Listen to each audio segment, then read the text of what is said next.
Now listen carefully. I understand the frustration. I understand the pain. Me too, I did this country. I understand them all of us dey inside. We dey feel am together. I understand the anger. The economic situation is difficult. Insecurity is troubling. People are struggling. Nobody can honestly say everything is perfect. Nobody fit talks anything perfect now. But now, let me address something nobody seems willing to talk about. You see this part, nobody won't talk about that. I want to address this part. Before you curse anybody, before you blame anybody, before you condemn anybody, before you drag anybody online, see all of you will come they drag. Before you drag anybody online, get no monte. Make sure you were not among those who collected 1,000 naira, a wrap of gala or a cup of gari in exchange for your votes. Because if you sold your votes, you participated in creating the very system you are complaining about today. You cannot mortgage your future, then act surprised when death matures. You cannot exchange your voice for temporal gratification and then wonder why no one hears you afterwards. The day you sold your vote, you sold your influence, you sold your bargaining power, you sold your right to claim moral superiority over everyone else. That is the uncomfortable truth. Millions of people are cursing politicians today. Fine. But where are the people who collected 1,000 to vote for them? Where are the people who celebrated election handouts? You're here dragging pastors. You're dragging public figures. Where are these people? We saw them online. People's fathers, mothers collecting peanuts. See where they degrade you now. Carry 1 naira, 500 naira, given a Ghana, given a malt. And all of you have their effrontery to also gather with others to do what? To drag public figures, drag pastors, celebrities, politicians. You lost that right. Each post you see, we see millions of views, millions of clicks and all of that. Where are the people who traded tomorrow for today? If you were among them, before pointing fingers, before raining curses, first of all, curse yourself. Point those fingers at yourself. An African adage says, a man who carries termites into his house should not complain when lizards begin to visit. So why are you complaining?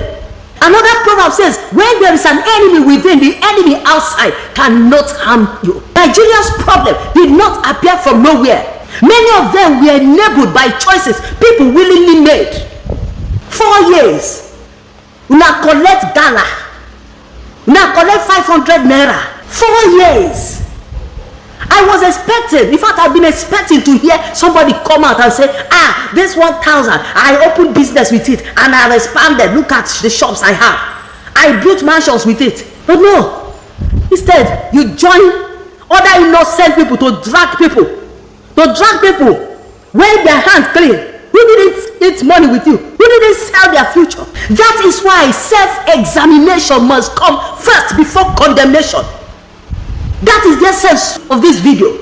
Examine yourself first before you condemn another. And while we are addressing these issues, let me say this. You do not need causes to express disagreement. You do not need insults to make your points. You do not need to abuse people because they hold a different opinion. Ephesians 4:29 says, let no corrupt communication proceed out of your mouth, but that which is good for edifying. And Galatians 6:7 says, whatever a man sows, that also shall he reap. So be careful with the seeds you scatter with your words. Today you are cursing others. Okay? Today you are cursing others. Tomorrow, those same words may return looking for your address. And finally, let me speak to those insulting pastors and men of God. You may disagree with them.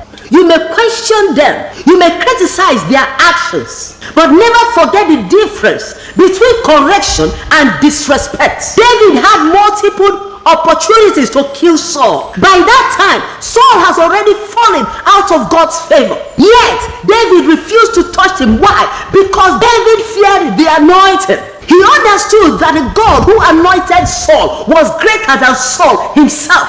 As it is written in 1 Samuel 24:6, I will not stretch out my hands against my Lord, for he is the Lord's anointed. You can challenge actions without insulting people.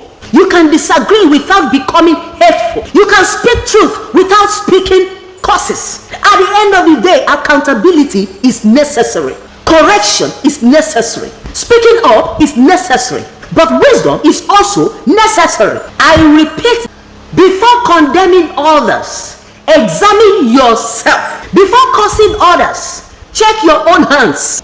Before attacking others, ask whether you played a role in the problems that you are complaining about. This is the truth. You're hearing it now. Truth does not bend to emotions. Truth does not bow to public opinion. Truth does not adjust itself to trends. Truth remains truth, whether it is applauded or attacked, whether you agree or disagree, whether it favors you or not, whether it is comfortable or uncomfortable. Truth remains truth.